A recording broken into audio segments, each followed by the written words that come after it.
Coach Lane Kiffin, welcome to Sports Spectrum, sir. How you doing? Awesome. Thanks for having me, Jason. Absolutely. Great to talk to you. Thanks for doing this. Let's start with the NFL draft. It's upon us here, basically, as we release this interview. And I thought it would be a great place to start and just ask you about that gratification that you must feel as a coach when you see a player that you've been, through the ringer with and coached through many years and many seasons with get drafted and have that opportunity to play pro ball. How gratifying that is that for you? It's awesome because they put so much work into it, and it's such a big deal for them. And so many of them, it's their number one dream, their childhood dream, and to finally get to that moment is really cool just to be part of and see that.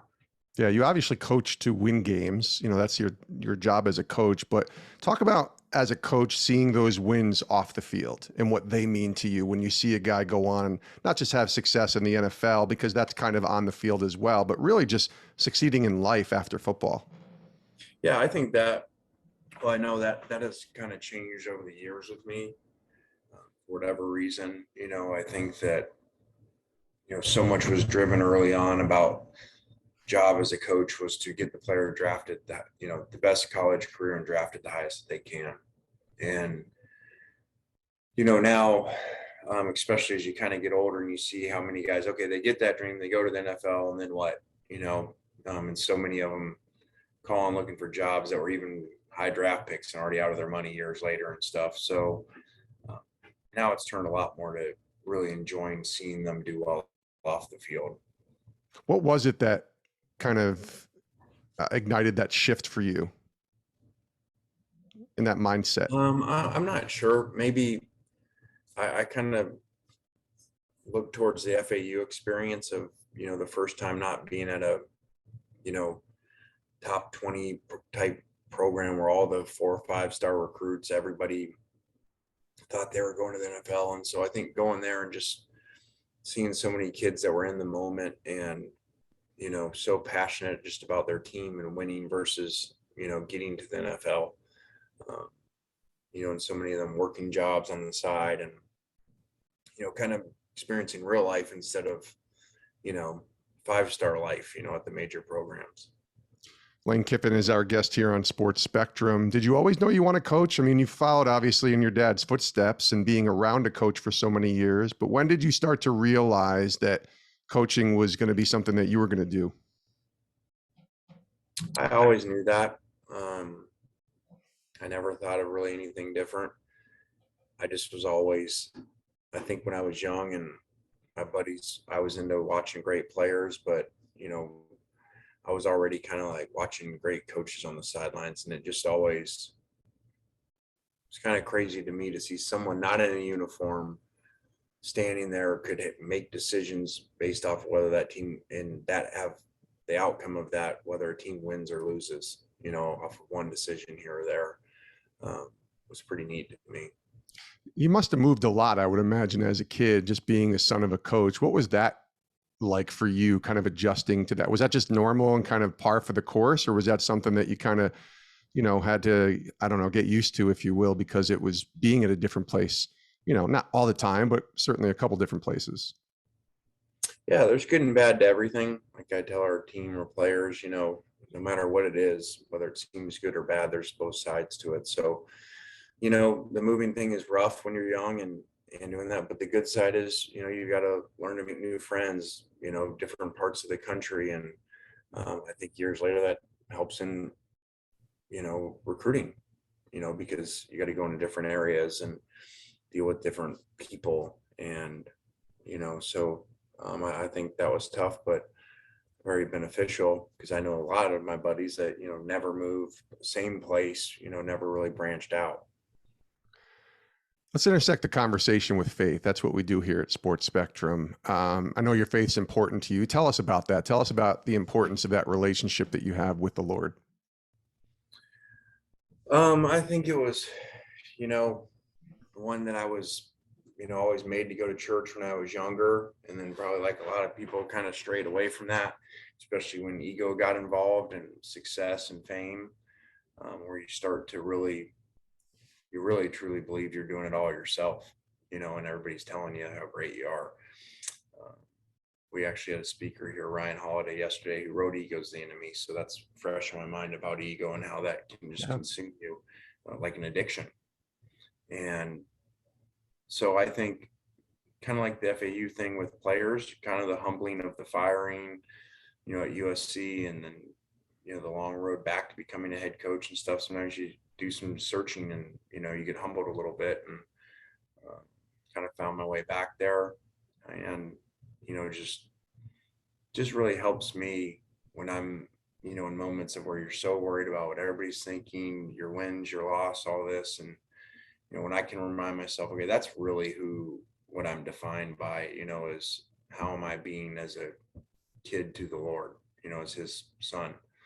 That I'm not great at it, but when I do that, that puts things in perspective for me a lot. You use that word ego. I heard somebody once say ego is easing God out. Can you kind of describe where you were when you were in that midst of that ego kind of taking over? Because you had so much success, if you will, or a lot of great opportunities at such a young age. Can you kind of walk through? I think a lot of people have the similar story in the sense of they start having some success and achievement, and they start thinking that they're the reason. And that, especially if they had a foundation of faith, sometimes I call it the slow drift. Sometimes you kind of slowly drift away from God and your ego gets in the way. Yeah, easing God out, like you just said, that's really good. That's exactly what can happen, because you really do start to believe how great you are, and that. And I just had this conversation with the speaker yesterday, Ryan, who wrote that book, and I was like, not only when you have success is ego an issue everywhere, but when you're public success in your job, because it's, you're on TV all the time. So then everywhere you go, people are telling you how great you are.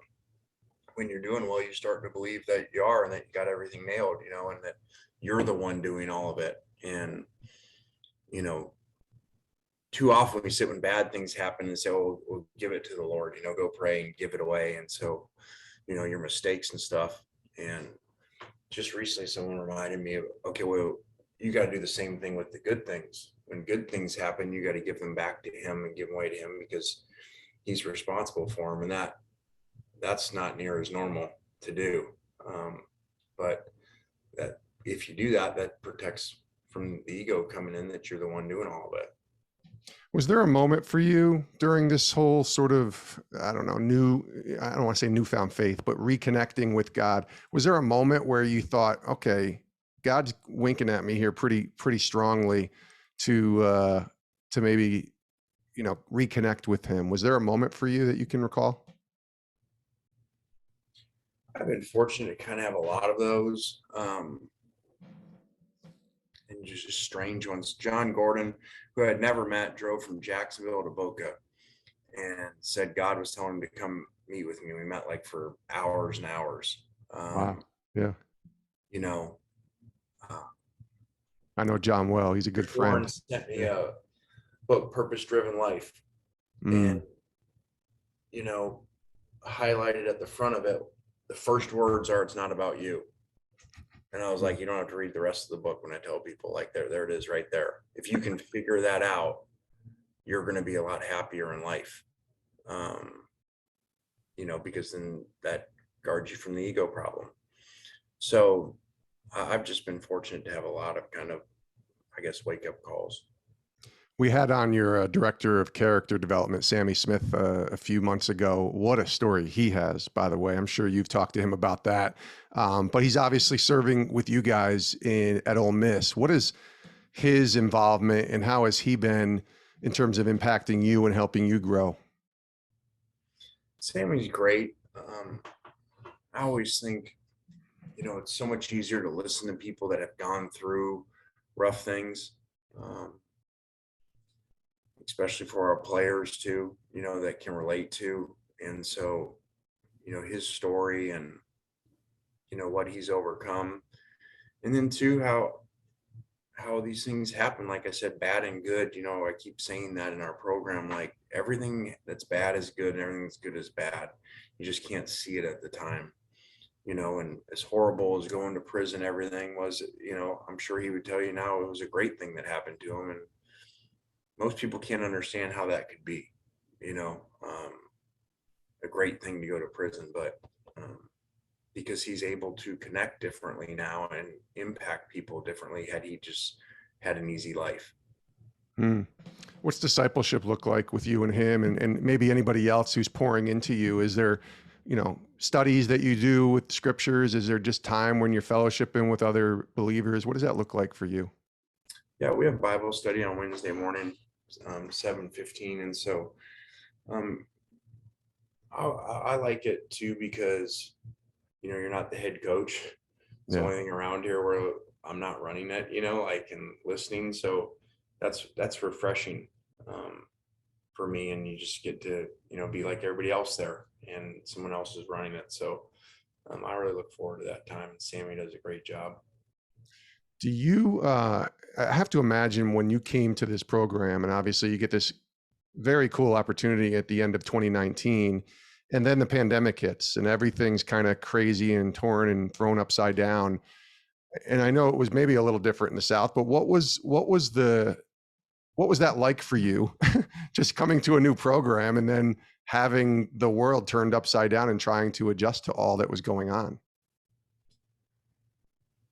Yeah, that was unique. We couldn't recruit, we couldn't go on the road, then we weren't going to play. Then, it was just anytime, there's a lot of anxiety when there's a fear of the unknown and when you can't control it. And, we had no control of anything and being new, not knowing our players and practice time and everything. It was very challenging and strange.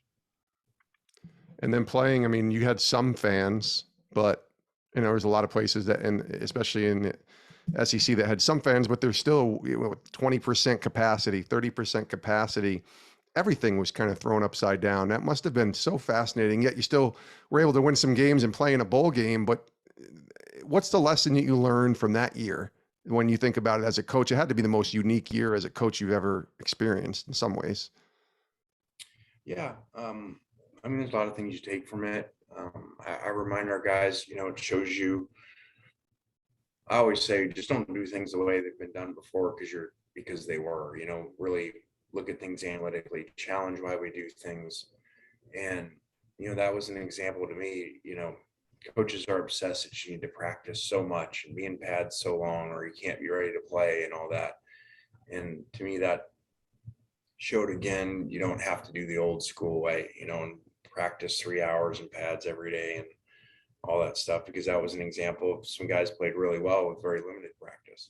Yeah. A couple more questions here with Lane Kiffin on Sports Spectrum. I've heard a few coaches who've been on this show talk about, how they see their job as a coach as an opportunity to use their platform in a positive way, right? And you have a platform. I see you on Twitter, and I love your engagement on there and opportunities to share. And you have a public, you're a public position, a public job, a public role. Do you see that the same way, that this is in some ways a platform that you have, been given by God to steward well? I do. And I've screwed that up. I remember at USC, our team chaplain or FCA, Michael Sylvester, and, he said, you're not using your platform. And I really didn't understand what he meant at the time. And he can take it away from you too. Much ego involved to listen to him at the time. And he also said, which I tell these players now too, when you're defined by your job, and that's really the number one thing, you're going to have problems, because that's going to come and go. That's going to be taken away. And now that I look back, I see that. And I also see that in coaches back then that were very balanced and had a great relationship with the Lord. I remember one specific on our staff, and I was always like, God, it doesn't seem like the world's over when we lose. Another coach were always like, we lost a game, it was like the world was over, because we're just so defined by our job. And sure enough, when you get fired, then you think the world is over because you are defined by your job. So then you got fired. So what do you have left? You have family, but I'm saying, as far as what is your purpose, and so I do now look at it totally different about the platform and utilizing that platform uh, instead of just instead of just making them the best player that they can be to make the most money on draft, which is exactly what I used to say in recruiting. When you come here, I'm not here to be your dad. I'm not here to do all these other things with you. I'm here to get you to play the best and make the most money on draft day. And a lot of players were like, okay, where do I sign up? Because that's all they cared about. You mentioned the word purpose. What is your purpose now as a coach? To help these guys to really use my mistakes, things that have happened to me. And that's what keeps, I kind of like, I'm at the age now where I feel like there's a window you go through right now. These kids, you're old enough to where you've experienced it, or coaches where you've gone through having kids and you've gone through things and a divorce and different things that you're able to now, nothing to do with football, really help them in these different situations. So my last question, it's a question we ask all of our guests, and we really did appreciate your time here, Coach Kiffin. What's the Lord teaching you right now? What's God showing you? You mentioned ego just yesterday and hearing about that, but what's the great lesson that the Lord is either teaching you today or has been teaching you over the last few months to the last year? Patience, slow down, and really what matters. And I'm not great at this by any means. I have to literally work on this almost every day because I get very upset, very frustrated by certain things. And I have to go, okay, that doesn't really matter. I kind of have to do the deathbed thing to me. Okay, you're on your deathbed. Is it really going to matter? And especially, we spend so much time on stuff that doesn't matter, arguing over what? Again, back to ego, because we want to win an argument that really doesn't matter. Coach Lane Kiffin, thank you. Thanks for being here on Sports Spectrum. I really appreciate you. All the best to you, continued success, and hopefully we'll talk to you again sometime. Thank you. Yeah, thanks for having me, Jason. Have a good week. You too.